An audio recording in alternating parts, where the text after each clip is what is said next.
Well, good morning. We're at the little church at Las Nieves, just down from the radar station you can see there. And it's just a glorious Sunday, and it's 27 degrees. In January. In January, yeah. It is windy, as you can probably hear.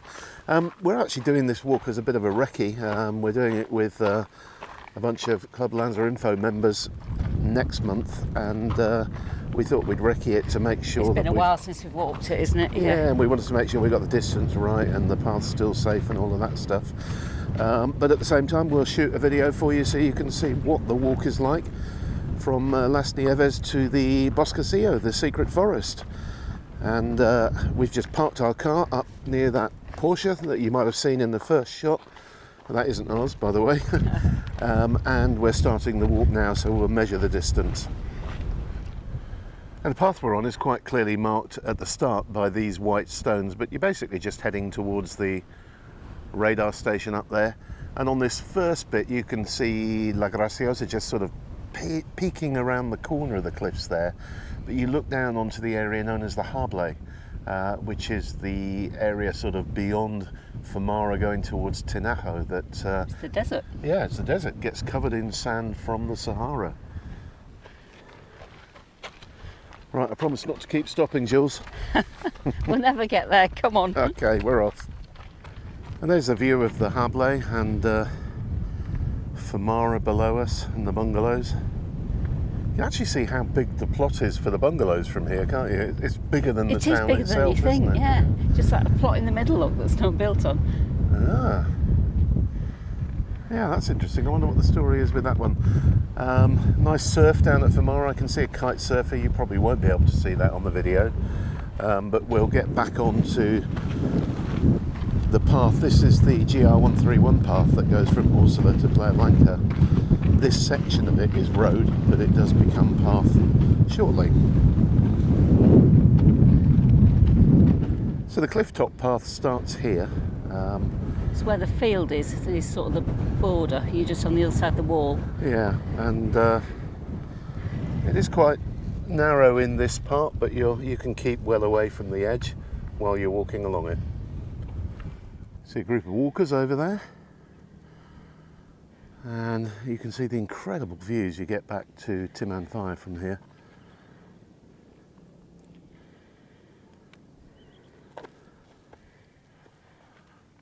And Peña del Chachi, highest point in the island. Highest point on the island, is it 672 metres? That's what I heard in my mind, yeah. Yeah, and there's a few caves there.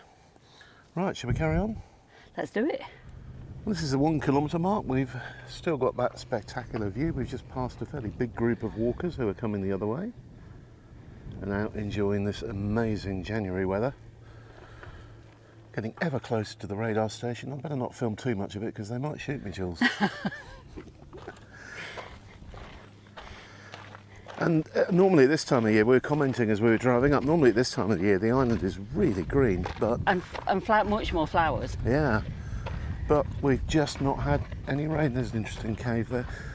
Not just had any rain, we've just not had enough rain to turn it its usual green colour, so there's a sort of, I don't know, I described it as a vague khaki to it. Now, there are some sections which, if you suffer from vertigo or you don't have a great head for heights, like the one we're looking back at now, it may not be a walk for you. You could do it on the road though, but for most people it's not an issue, and they're relatively small sections. So we passed quite a few groups of walkers doing this today with us. I suppose it's a perfect day for it really, isn't it, Jules? Gorgeous. Absolutely glorious. A day to be pleased to be alive. I don't know, glad to be alive. Yeah, I know exactly what you mean. So we've done 1.9 kilometres. A bit of a haze coming in actually, I can see there. That building right in the centre of the frame now is where we started. You just see the cars glinting in the sunshine. So that's the little church, and we're now right behind the radar station here. We were just reminiscing about the day that whole dome was pulled off by Storm Delta, yeah, we think in Storm Delta. November 2005, wasn't it? But it literally, all the panels were just all over the island, weren't they?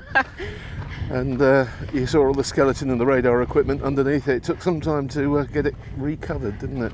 And then it just looked like a brown shiny Malteser for a long time afterwards. Yeah, because before that it was white, wasn't it? Yeah. So now it's, since they rebuilt it, they've done it brown. I suppose it camouflages it better. Blends in better.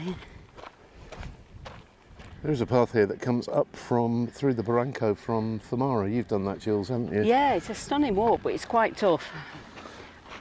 You're climbing all the time. We've just seen a family coming up there and Relieved to get to the top. quite puffed out, weren't they? Something we've just been reminded of is many years ago, we think it was 2012, there was a walker who went missing here, a British walker. Her name was Margaret. We were part of the search party. For a week we combed this area and various other parts of the island hoping to find her. So if you are a solo walker, just a quick message for you, do let someone know what your route is and what time you're expected back. Even if it's just the hotel reception. Yeah, just say this is where you're planning to walk, and to call the authorities if you don't appear back within a reasonable estimate of time. So you can see we've walked all the way around this gorge.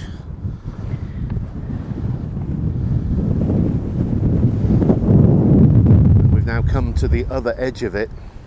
This is the start of the Boscacio, but we're just going to walk round the cliff top. And those are the cell phone masts on there. And there is a little extension you can do to this walk out onto that point. You can probably see the path. It's a ridge, isn't it, that There's sticks somebody out. stood on top of it, looks down on Famara. And once again, we've got a mega view of Famara and the bungalows and that ribbon of beautiful tarmac. And I love cycling that road that goes from Famara to So. We've had some cracking rides along there over the years, haven't Yeah, we? definitely. Mind you, the speed bumps now, isn't it, once you get to the village? Yeah, but all the way from Famara to the outskirts of So, it's just perfect tarmac. Yeah. No bends, great visibility. One to do in a performance car. So we're right on the edge. The wind is howling here, but we've got our first glimpse, a proper glimpse of La Graciosa, and in the distance Montaña Clara, and we can see Alegranza. I'm not sure it will come out on the video. It might just be a bit hazy for that. Yeah. And you can see the white buildings of the town of Caleta de Sebo on La Graciosa from here. Top of the Risco. Yeah, top of the Risco, and a beautiful, beautiful sky.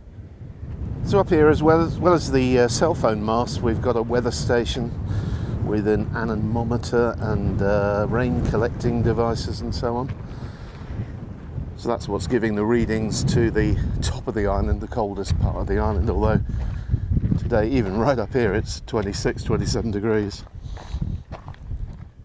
We've now reached the point where we can actually see the Boscacio, the secret forest, and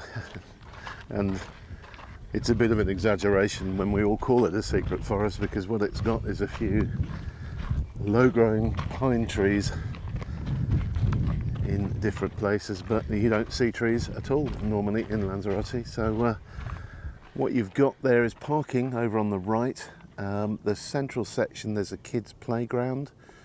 There are picnic tables and chairs, and benches. And there's barbecue areas where you bring your grill and your coal, but you can see there's a brick one. Well, we're looking detail when we get there, shall we? I think there's a family having a barbecue there. And I love that balcony that you can see the people standing at, looking down onto the ocean. I've actually done a wedding ceremony there for a couple who said their vows in that location. You can see by the number of cars here how popular this place is on a Sunday. They've all driven up, and we're now sort of on a wide, very comfortable, and have been for the last, I don't know, kilometre or so, wide comfortable path, and it's 3.2 kilometres to this point, so it's taken us about an hour, but we've been taking it very easy and admired the view, stopping to shoot video and stuff like that. I think normally that walk would be more like 50, 55 minutes.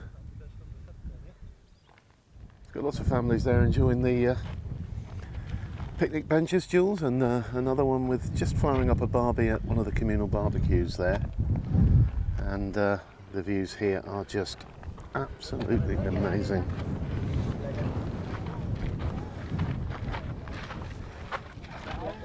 It's glorious, isn't it? See all the cars down The there. swirl on there in the Famara. sea and the Oh yeah, sand. beautiful.